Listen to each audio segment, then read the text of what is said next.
Много мъже на около средна възраст казват, а, то няма домашно насилие, просто мъжете възпитават жените си. Изумяваме, честно казано, изобретателността на насилниците. Пак казвам, това е изключително комплексно. Първо, жените много дълго време не разпознават насилието. Беше честен, коректен и виждаш ли, изведнъж забременях и нещата коренно се промениха. Всъщност това съвсем не е така.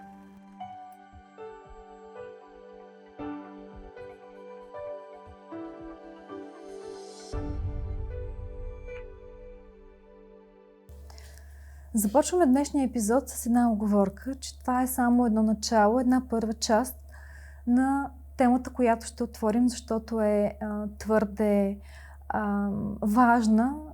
Трябва да бъдем информирани за нея, за да можем да се предпазим изключително добре в света, в който живеем, за нас, жените и за нашите деца.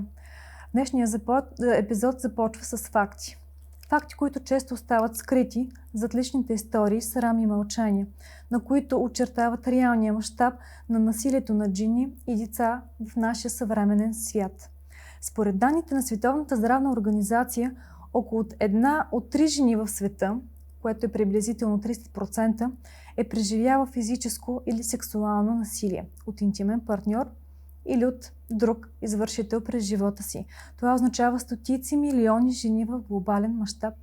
В рамките на Европейския съюз мащабно изследване на Агенцията за основните права на ЕС показва, че 33% от жените са били обект на физическо или сексуално насилие след 15 годишна възраст. Когато към тези данни се добави и психологическо насилие, процентите се увеличават значително. В България каква е ситуацията? Официално регистрираните случаи в България са в пъти по-малко от реално преживяните. По данни на националните европейски изследвания, между 1/5 и 1/4 от българските жени са преживели някаква форма на партньорско насилие през живота си. И в същото време са малка част от тези случаи достигат до полицията, съда или до социалните служби. Причините за това са немалко. За това разминаване може между реалността и статистиката и са много добре документирани. Страх от извършител, икономическа зависимост, срам и чувство за вина, липса на доверие в институциите и притеснение от общественото заклеймяване. Данните показват още нещо много тревожно. Само между 10 и 25% от жените, преживели насилие, реално търсят институционална или някаква терапевтична помощ. Останалите остават невидими за системата. Особено сериозен е въпросът за децата. И това е темата, която ние ще оставим следващия път и която ще разширим много повече, отколкото в този епизод. В този епизод ще засегнем насилието, което е над жени. Световната здравна организация и УНИЦЕФ показват, че над 1 милиард деца годишно преживяват някаква форма на насилие – физическо, сексуално, емоционално или от пренебрежение. Изследванията са категорични. Деца, които са свидетели на домашно насилие, подчертавам, дори и без да бъдат директно удрени, показват значителен по-висок риск от забавяне в своето развитие, проблеми с концентрация и учение, тревожни разстройства, регресивно поведение, трудности в социалните интимни отношения, вече в зряла възраст. Тези факти не са временни. Непреработената детска травма често се пренася в зрелия живот и създава цикъл на насилие, зависимост и повторение. И ако това не бъде разпознаваемо и ненавременно намерено като причина, то бива адресирано на време. Трябва да бъде адресирано на време. Именно за това днешния разговор не е за сензация, за разбиране и компетентност. Моя гост в този епизод е Десислава Даскалова. Тя е психолог и основател на Център за психологическа консултация Феникс в град Пловдив. И в своята практика тя работи с едно от най-тежките и чувствителни случаи в психологическата сфера, и това са домашното насилие, синдрома на родителското отчуждение, както и изготвяне на експертни психологически становища. Работата е насочена както към жени и деца, преживели насилие, така и към семейства, попаднали в сложни конфликтни и съдебни ситуации, в които психологическото здраве и най-добрият интерес на детето са поставени на изпитания. Център Феникс не е просто място за консултация, то е пространство за възстановяване, стабилизиране и връщане на вътрешната опора. Когато животът е бил прекършен от травма, страх или от загуба на сигурност. В този разговор ще говорим не теоретично, а практично и от първа линия. За реалните последици от насилието, за децата в център на родителските конфликти и за пътя към психологическата защита, подкрепа и изход. Казвам здравей на Деси. Здравей, Наталия. Разкажи ни малко повече за себе си, за информацията, която казах в момента. Ти си наясно, ние сме я коментирали в друг разговор. Как започна твоя път? Толкова емоционално го представи, че чак аз се зачудих, това аз ли съм. Всъщност как започна моя път? Моя път започна с една лична травма. Моите родители също са разведени от много години. Преминавайки през всички тези етапи на едно наранено дете, всичко това ме формира и ме потикна към професията психолог. Как започна историята ми с работата с хора, преживели насилие? Започна с едно партньорство, много хубаво партньорство с Пловдивска фондация, което продължава и до днес. Това са хора, които помагат на жени жертви на домашно насилие. Допреди да изградя това партньорство, много малко бях работила с хора, пострадали от домашно насилие. Почти не знаех нищо във връзка с законодателната уредба в България. Нещо, което с времето започнах да надграждам, започнах да се интересувам, започнах да си партнирам и с други институции, и отдел за закрила на детето, и други държавни институции, които са важни, които защитават правата и интереса на децата. Темата за домашното насилие е изключително трудна и изключително тежка и доста дълго време е била замитана под килима. Защо мислиш, че е това? Това се корени в нашата история, като цяло в човешката история се корени, но в България все още битува едно патриархално виждане. Много хора все още казват, какво означава домашно насилие? Няма домашно насилие. Жената просто винаги си проси шамара. Много мъже, на около средна възраст, казвам на около средна възраст, защото аз работя и с много млади хора и виждам една огромна промяна при тях. Много мъже на около средна възраст казват,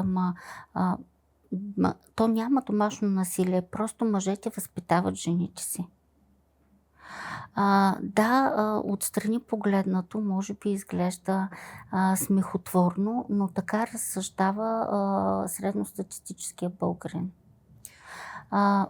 Факта, че съвсем доскоро домашното насилие беше абсолютно неразпознаваемо, включително и от хората, които трябва да помагат на жертвите.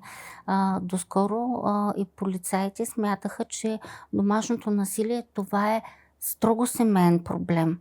Той не трябва да излиза извън семейството. И когато някой все пак сигнализираше, че чува викове, отиваха на адрес, помиряваха двойката и си тръгваха. Какво всъщност означава такъв конфликт между двама? Какво означава насилие в това отношение? Дай ни примери. Какво е извън границите, кое е в границите? То за насилието няма някаква рамка. Насилието си е насилие. Насилието може да има различни лица. Както каза от Девити, то може да бъде физическо, може да бъде психическо, може да бъде емоционално, може да бъде икономическо, може да бъде сексуално. И колкото повече работя в тази материя, аз виждам много различни прояви на насилието, които дори още не са рамкирани, но с времето, работейки с много жени, всеки път аз си казвам, всеки случай е отделен и достатъчно тежък. И си казвам, по-тежък случай от това едва ли може да има. Изумяваме, честно казано, изобретателността на насилниците. Изумяваме, ма не в ония положителен смисъл. Просто ме изумява и ме отвръщава и като жена. Насилието има много, много дълбоки корени. И мълчанието, нали, което се е разпростряло върху него, е жестоко. Ти си живяла и много дълго време в Италия. Да. И си го практикувала това нещо и там. Да. Каква е разликата? Честно казано. Как бита спомага, нали, за това да виждаме правилно нещата, да си даваме сметка, нали, менталитета може би на различната нация.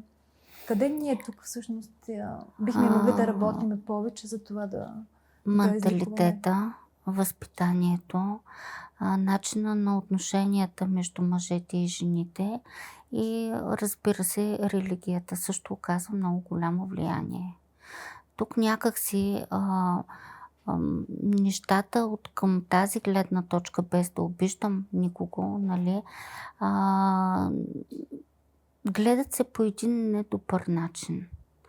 Сякаш като отидеш в църквата и като се оплачеш, като споделиш за твоя проблем, не се обръща внимание. Докато в Италия нещата стоят по по-различен начин. Там, ако щеш, църквата има един санкциониращ механизъм. Там хората имат и някакъв страх от Бога, някаква уважение към тази институция, докато тук това не е така. Различното възпитание, различния менталитет, си казва думата. Не, че в другите държави го няма домашното насилие. Има. Навсякъде по света го има. И за това жените трябва да се борим. Има домашно насилие, разбира се, упражнявано и от жени. Аз не казвам, че жените сме безгрешни, но то е в много, много редки случаи. Ние така или иначе сега ще говорим за насилието над жени и това е важна тема, която трябва да коментираме. Това беше нашият първи разговор с тебе. Защо жените остават при насилник? Това е един много комплексен въпрос. Ще го обясна с колелото на властта и контрол. Световната здравна организация издава много хубав свой наръчник, който колежката Диана Витева в своята монография, когато полът определя съдбата, доста добре описва. Защо жените остават при насилниците си? Пак казвам, това е изключително комплексно. Първо, жените много дълго време не разпознават насилието. Влизайки в една партньорска връзка, да речем, какво очакваш ти? От партньора? Да, от партньора. Тук вече може би играе ролята и на опит. Когато ти знаеш и когато имаш опит, вече разбираш. Но в една така по-ниска възраст, когато не сме много ориентирани, не сме много осъзнати. И днешното поколение, поне моята възраст, аз лично, нали, на 25 не съм, нали, от позицията ми сега, не смятам, че съм била достатъчно осъзната, за да правя най-добрите си избори, но съм ги направила такива, каквито са били. И да, сега от тази си позиция за мен е важно разбиране, важно е уважение, важно е двамата партньори да бъдат на едно ниво, да се оценят взаимно, да работят взаимно, да работят в партньорските си отношения взаимно, да имат ценности както от едната, така от другата страна. Не винаги, ако от срещната страна е бил разведен, нали, на него му се предявяват някакви качества, които всъщност той ги притежава. Нали? Да. Всичко е много индивидуално вече, според мен. И ние се учим, ходейки и преминавайки през всичко, което срещаме по пътя си. Така, всъщност историята на една връзка започва.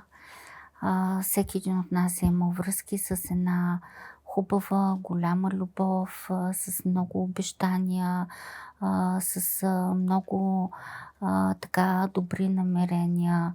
В последствие не всяка връзка тръгва по този път. Много често при мен идват жени, които казват, всичко беше в началото като вау, той беше невероятния, беше принцът на бял кон, ухажваше ме, подаряваше ми скъпи подаръци, обичаше ме, обграждаше ми с внимание, беше честен, коректен и виждаш ли, изведнъж забременях и нещата коренно се промениха. Всъщност това съвсем не е така. Не бременността или детето променят връзката. Човека просто си е бил такъв и не е показвал истинското си лице. Обикновено, когато жената каже забременях и нещата се промениха, започваме да ровим и оттам излизат такива невероятни неща. В началото, да, всичко е любов, цветя, рози и така нататък. Всичко започва да се променя с първия шамар. Много жени казват, аз направих компромис, взех решение да остана с него, смятах, че ще го променя, с характера си, с любовта си, която му давах, с нежността, грижата, вниманието. Смятах, че ще променя това. След това следва едно затишие, следва един меден месец, в който той започва да съжалява. Това са фазите на насилието. Той започва да съжалява, да се извинява, има временно затишие, след което отново следващата буря. Защо жените остават при насилниците си и много често, когато започнем да говорим по темата, казват, знаеш ли, проявяваше насилие, бил е брутален, бил е жесток, но има моменти, в които аз не мога да си спомня какво точно е направил. Има моменти, но това не е феномен, то си има научно обяснение. Мозъка ни изключва от силната травма и ти в един момент започваш да забравяш такива неща. Започваш, наричаме го такава кратковременна амнезия. След това имаш флашбек, имаш най-различни моменти, които си спомняш откъслични. Много голяма част от жените в последствие отключват стокхолмски синдром. Ти знаеш ли от колко много жени аз чувам репликата? Да, той е такъв, ама в крайна сметка, те повечето мъже са такива. Аз къде ще намеря по-добър от него? Дай да си остана при познатото зло. Докато в един момент нещата ни ескалират до степен такава, че жената трябва да спасява себе си. И ако има деца, трябва да спасява и тези деца. Нерядък е и момента, в който сме помагали на жени, пострадали от насилие. Дали сме всичко от себе си като специалисти. Тези жени са били настанени в кризисен център, примерно за жени и деца, жертви на насилие. И в последствие те се връщат, преди да е изтекал срокът им на настаняване, те се връщат при насилниците си. Тези центрове къде ги има? За съжаление, тези центрове не са много. В Пловдив също имаме център. Има център в София, има център в Пловдив, има център в Бургас, който се управлява от колежката. Има още няколко места центрове, но не са толкова, че да покрият нуждите за съжаление, нуждите на нашата държава. Страхът маскиран като любов. Да. Как да разпознаем? Добре, ние започваме връзка. Как да разпознаем, че този човек не е това, за което се представя? Как да останем трезви, когато изпитваме някаква емоция? Как да се предпазим? Това въпрос на емоционална интелигентност ли е? Въпрос на прозорливост, на информираност? Когато, и въпрос и на всичко, това е една цяла съвкупност. Но когато пък изпитваш чувства, е изключително трудно да разпознаеш тези сигнали. Когато си силен, когато си влюбен, когато си отдаден на тази връзка, се появяват тези манички гласчета. Ти можеш да промениш нещата. Понякога ние като жени сме прекалено самоуверени. Не се вслушваме в тези наши гласчета. Но има показатели, да речем, ако още от началото на самата връзка партньорът ти е обсебващ, партньорът ти те ревнува, макар че много момичета, особено млади момичета, казват: ама аз искам да ме ревнува, бе си. То това е показател, че той ме обича, че държи на мен. Аз казвам: ама ти тук си в много голяма грешка. Ревността не е признак на любов, ревността е признак на една неувереност. Неувереност първо в теб самия и след това в партньора ти. Но когато си на 16-17 и така нататък, ако щеше до 50 годишни, жени са ми го казвали: нека да ме ревнува. Добре, нека да те ревнува, но то да е по един нормален, здравословен начин.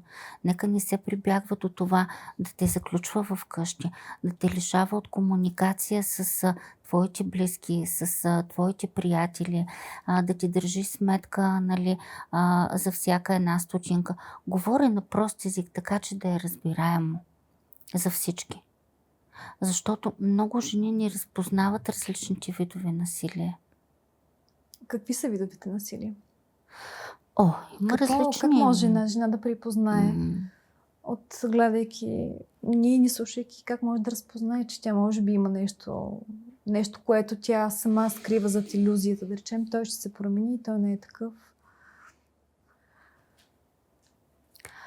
Когато ти забраняват да живееш един нормален начин на живот, когато те ограничават, не ти позволяват да растеш в никакъв вариант, смисъл, професионално ти се забранява да растеш, забранява ти се да учиш, да се развиваш, когато мъжът до тебе като някакъв мачо държи ти да си вкъщи, да отглеждаш, да възпитаваш децата, забранява ти да работиш, защото Богу има всякакви такива ситуации. Когато ти държи сметка, преглежда кореспонденцията ти, личната, през мейли, през телефони. Всичко това са сигнали, всичко това са показатели. Когато ти следи публикациите в социалните мрежи и ти зададе въпроса: защо тук този човек е лайкнал твоята публикация с сърчице? Виждам, че поклащаш глава. Вероятно си го чувала от много хора или си изпитвала. Когато дори ти казва как да се обличаш, всичко това са белези на един контрол. Когато ти казва: виж, ние сме във връзка, или на семейни начала, аз ще управлявам нашите финанси. И жената много често се доверява. Казва: той е мъжът, той е главата на семейството, той управлява финансите, да речем. Това пак е тип оправдание. Тя пак го оправдава и му дава цялата тази власт. Това пак е вид насилие, което всъщност... Това е икономическо насилие. Напоследък невидимо такова, което не остава синини, не остава синини, не остава белези. Икономическото насилие е много сериозно и много голяма част от жените, които не напускат партньорите си, не ги напускат, защото просто няма къде да отидат и на кого да разчитат. Защото остават сами, примерно, с едно или две деца. И знаеш от колко пък жени чувам репликата: ма кой ще ми вземе с две ремаркенца, две деца, примерно. Няма кой да ме погледне, аз съм вече бита карта. И защо се случва това нещо? Защо жените не са уверени в себе си, нямат смелостта да предприемат крачки, да се развиват, да бъдат себе си, да се справят и сами, ако е необходимо? Много често нямат подкрепата и на близките си. Интерес на истината. Защо семейството тогава? Каква е причината семейството да не ги подкрепи? Консервативни, закърняли разбирания. Причините са много. Едно, че изоставане в разбиранията и в този модел. Какво е важно за по-възрастните хора, да речем, не пие? Не те бие, може да те ударил един-два шамара, ама не те пие. Дава си парите в къщи. То тогава за какво насилие говорим? И аз си стоя там при мъжа си, нали, и си търпи. Обаче всичко рефлектира върху децата. Нали? Това е другата тема, за която Да. ще говорим в друга среща. Всичко рефлектира върху децата. И когато ти израснеш в една такава атмосфера на насилие, ти копираш този модел и после го пресъздаваш в твои връзки, в твое отношение. Или пресъздаваш друг модел на едно свито дете, макар и пораснало, на детето жертва. Много е важно как ще се свържем ние с децата вътре в нас. Има и жени, които се борят, разбира се, има и жени, които оцеляват. Аз съм имала клиентки, които казват, след развода аз останах сама с 2-3 деца, да речем, под наем, останах без работа и когато децата ти са малки и боледуват и няма кой да ти помага, е изключително трудно да намериш и работа. Не всички остават в позицията на жертва, но е изключително важно в един такъв момент кой е до теб, кой ти помага, кой е готов да те подкрепи в тази ситуация. И тук съветваме нашите клиентки, винаги търсете помощ. Никога не оставайте в тази ситуация и не мълчете и не правете и децата си свои съюзници, защото това натоварва децата. Едно дете, което е свидетел, нали, на такова насилие, много често, особено момченцата, винаги застават между родителите си и се опитват да защитят майките си по един или друг начин. Ние сме си говорили много с тебе за това как чисто здравословно това се проявява и при деца, които се опитват да съберат двама родители, как развиват съвсем... Да, отключват най-различни психосоматични заболявания и те не го правят умишлено. Просто в главата на детето стои мисълта, да речем, особено при конфликт или при раздяла, стои мисълта, че ако той има някакъв проблем, родителите му ще се съберат около този проблем и около него.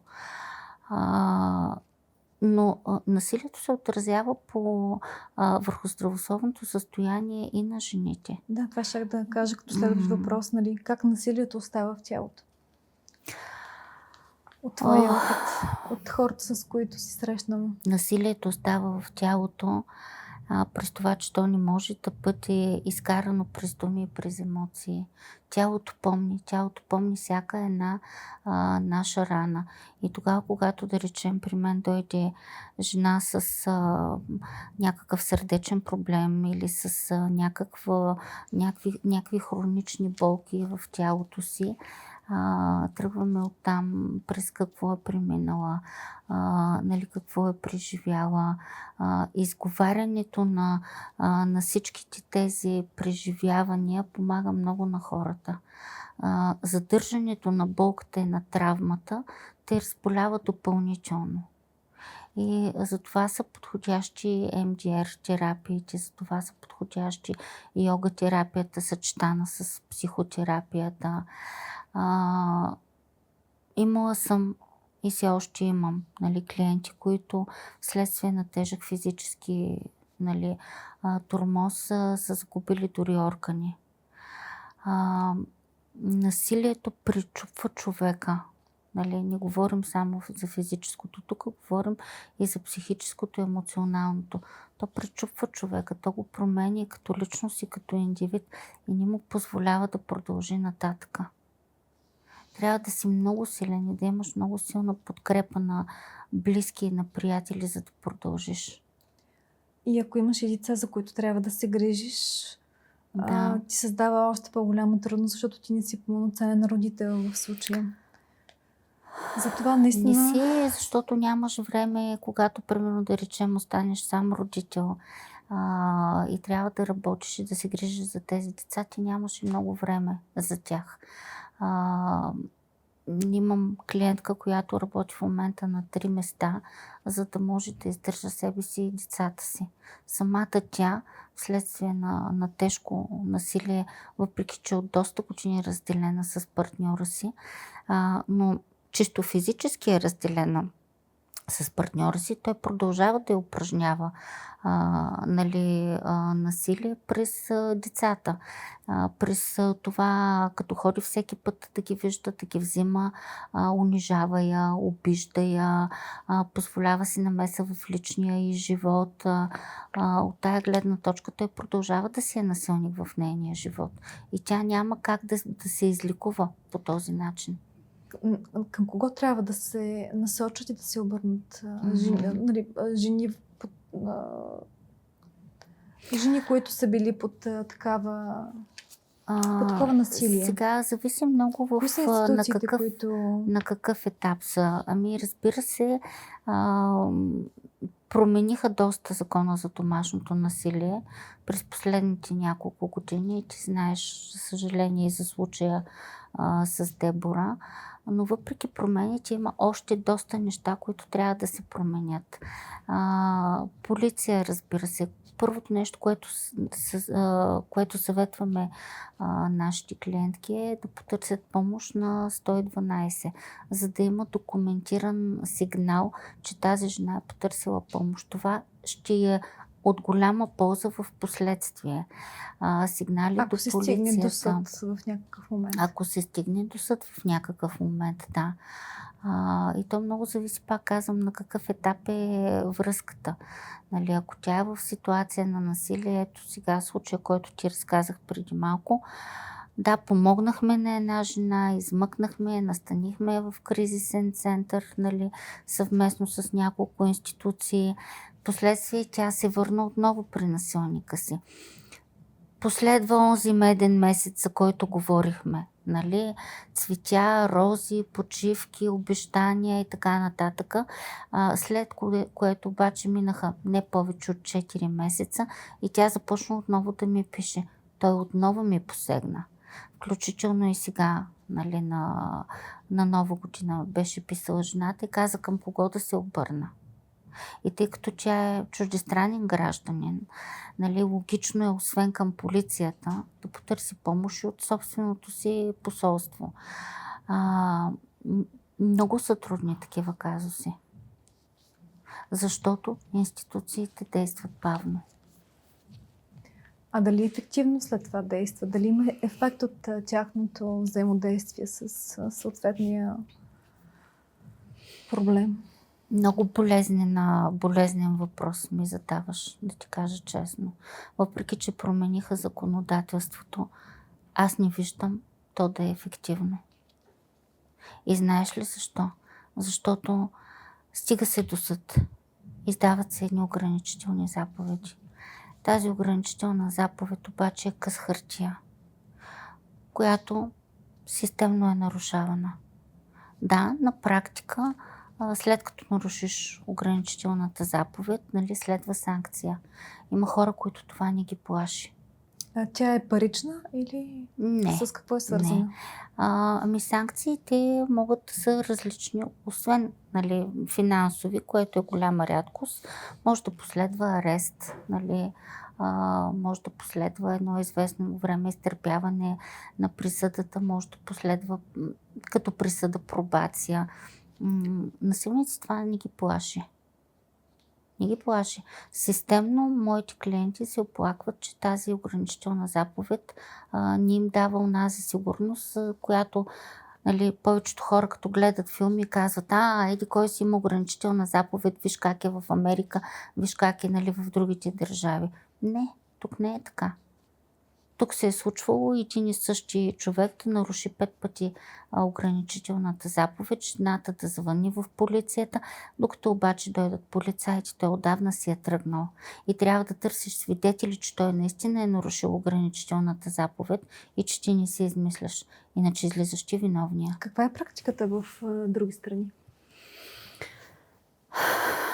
Обикновено още след първото нарушаване, то зависи в кои държави говорим, но обикновено след първото... Това, което ти познаваш като практика. Да, след първото нарушаване на ограничителната заповед следва друга ограничителна заповед с по-строг ефект.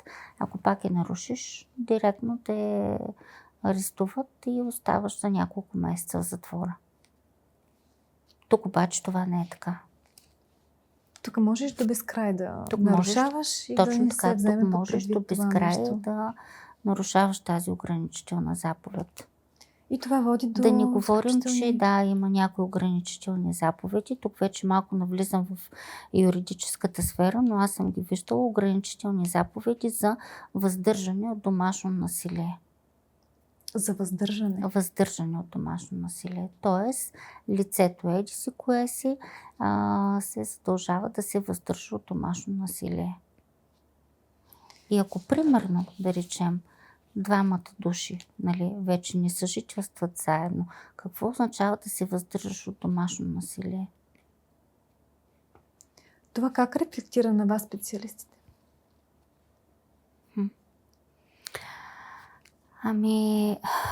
Честно казано... Как се съхраняваш в това цялото нещо?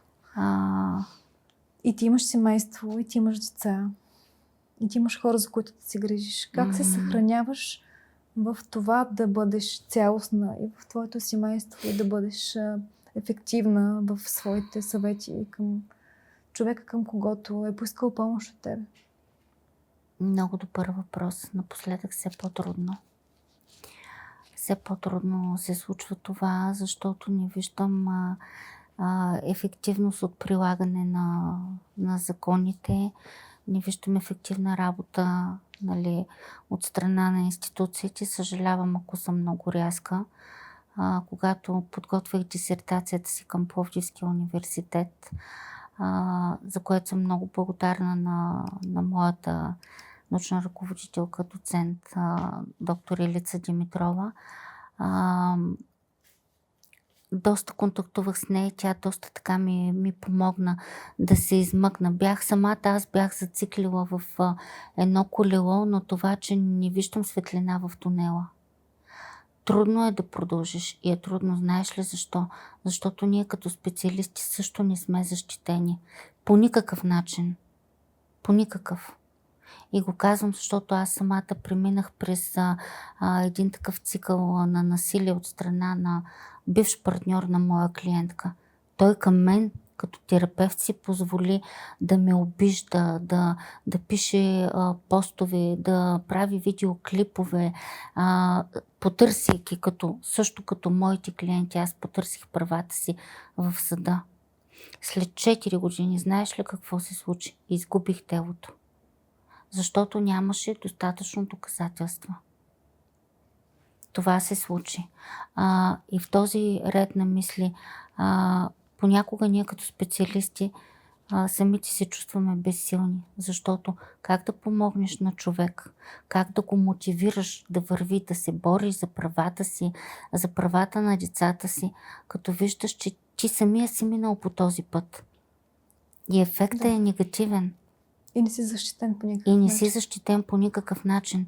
В нашата страна липсва законодателство, което да защитава работещите, хората, които работят в подпомагащите професии. И не само в подпомагащите професии. Има международна организация за труда. Ако нашата страна през 2019 беше ратифицирала конвенция 119, нямаше да мина през цялата тази ситуация и други хора като мен нямаше да минат. Всичко щеше да е описано в протоколи, в документи, където директно работодателя щеше да ги отнесе към съда. Тоест прескачаш един огромен цикъл. Жалби в полицията, жалби към прокуратурата, съдебни дела. Държавата, институцията, за която работиш, води делото от твое име. Защото аз преминах през нещо страшно, което не пожелавам на никой колега, макар че като си говоря с колеги, много от тях са го преживявали. Като почнеш заплахи за убийство, заплахи за нарушаване на твоята и ограничаване на свободата ти и на словото дори. Преминах през всичко това. Нямате абсолютно никакъв имунитет всъщност. Не, нямаме имунитет. Стигна се до там, че въпросното лице дори знаеше къде живее, знаеше разписанието ми, знаеше личния ми график. Полицията какво казва? Полицията каза ми, разпоредбата на прокуратурата е само да погледнем, да си свършим проверката. Върнаха обратно отговор в прокуратурата. Оттам казаха, че няма достатъчно доказателства, че за обидите в интернет, клеветите и хейтърските постове аз мога да си заведа ново дело. При положение, че аз вече съм завела едно дело. Пак поради същата причина. Те ме карат да вода второ дело. При положение, че не се знае какъв е резултатът от първото дело, как да заведа второ дело. И както се случи, оправдаха го поради липса на достатъчно доказателства. Затова казвам, че аз разбирам много добре моите клиенти през какво преминават. И понякога като специалист се чувствам безсилна. Защото съм вкарана в една роля, в която като терапевт не трябва да съм вкарана. Което може би чисто и здравословно се отразява по някакъв начин. В какво се корени според тебе, тъй като си говорихме за здравето на жените, преминали при всичките тези неща, всъщност паникатаките, хроничната тревожност, дисоциация също така. Посттравматично стресово разстройство. Вагинизъм, липса на либидо, автоимунни реакции. Всички тези неща. Това са само такива... Следствия ли са? Следствие, да. Всичко това е вследствие. Но по-страшното... Да, заболяванията са страшни. Но по-страшното е това, че много от тези жени не могат да продължат живота си. Те не могат да се доверят повече на никой друг. Всичко това обаче го наблюдават и техните деца. Разбираш ли? Жената остава неуверена. Жената в много от случаите остава сама, остава болна, незащитена. Малко са жените, които се умяват да се борят. Най-лошото пак казваме, че дори след раздялата с един такъв отровен и токсичен партньор, когато ти имаш деца, това продължава. Аз имам клиенти, които са разделени от повече от 5, 6, 7 години и това продължава дори и след навършване на детето на пълнолетие. Какво можем да направим каква апелация можем да дадем към семействата на тези хора, на тези жени, на тези деца?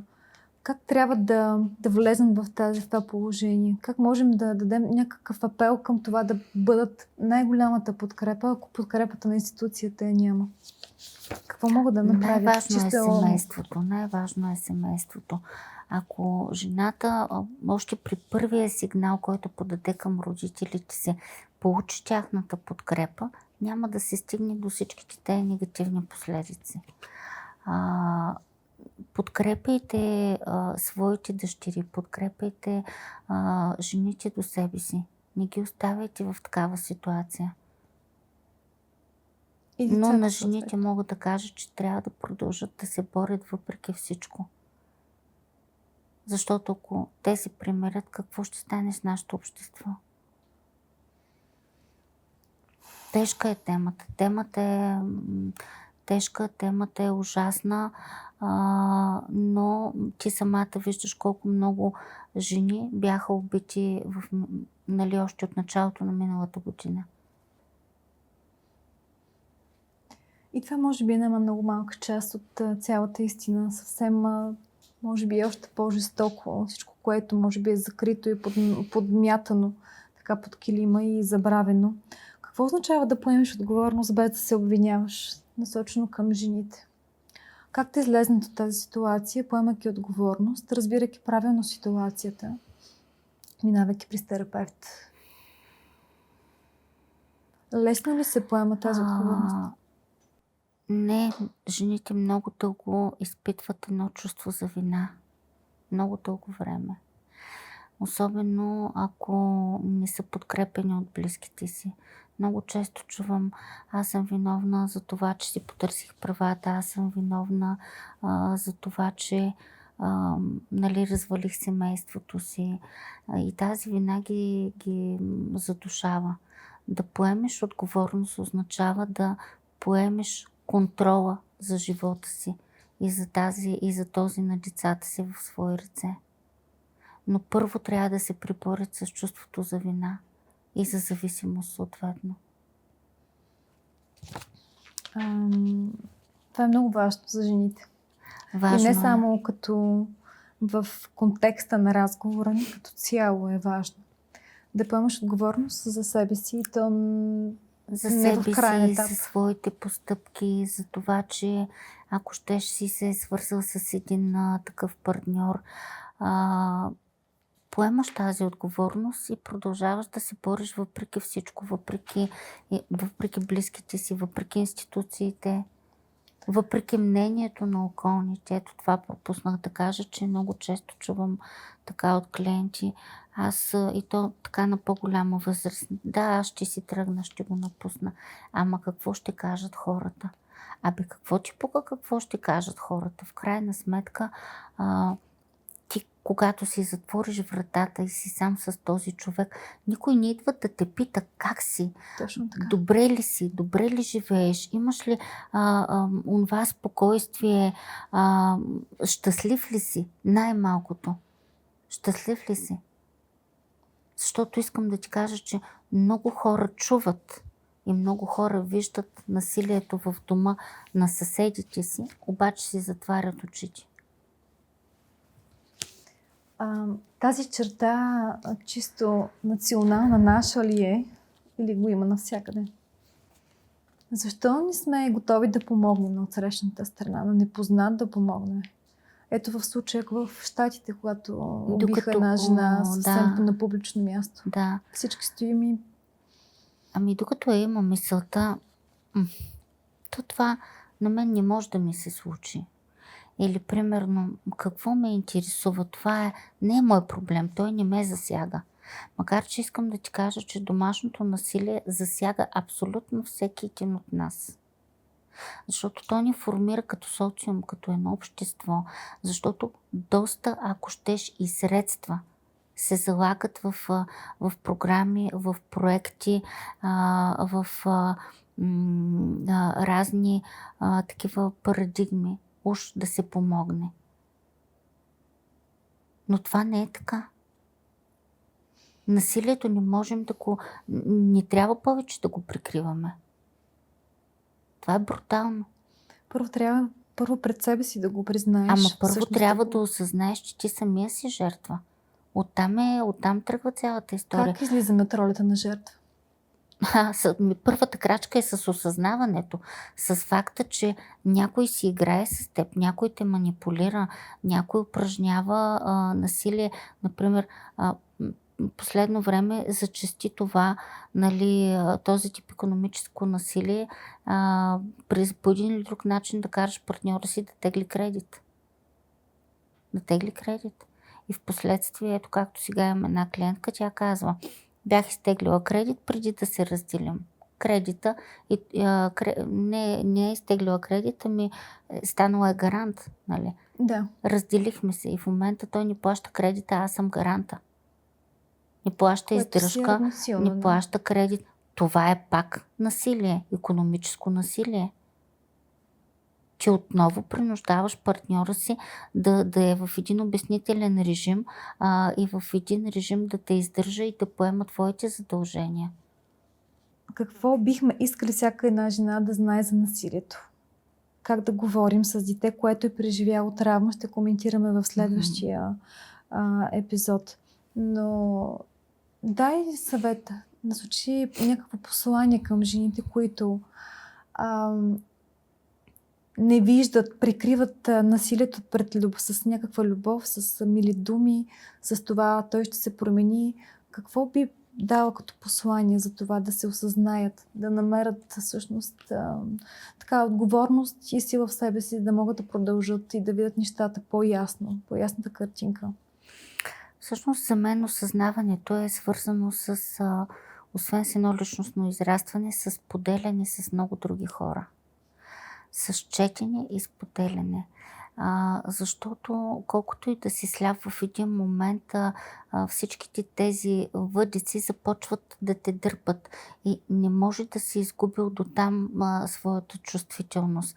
Да, има го, както казахме, и стокхолмския синдром, когато жертвата се привързва към насилника, но мислете, момичета, мислете, гледайте. Има вече достатъчно и групи за взаимопомощ, нали, има достатъчно фондации. Има и скрининги, има и въпросници анонимни, които ги има свободно в интернет. Ако усетите нещо, така от любопитство, просто попълнете нещо, за да видите колко точки, най-малкото колко точки ще съберете, защото никой от нас не иска да повярва, че е станала жертва на насилие, на манипулация. Но това се случва. Но превенцията е най-важното Превенцията е нещо. изключително важна. За себе си го направете, не за някой друг. Превенцията е важна и ние по едно време правихме такива отворени курсове и по различни теми, свързани с домашното насилие и в училищата.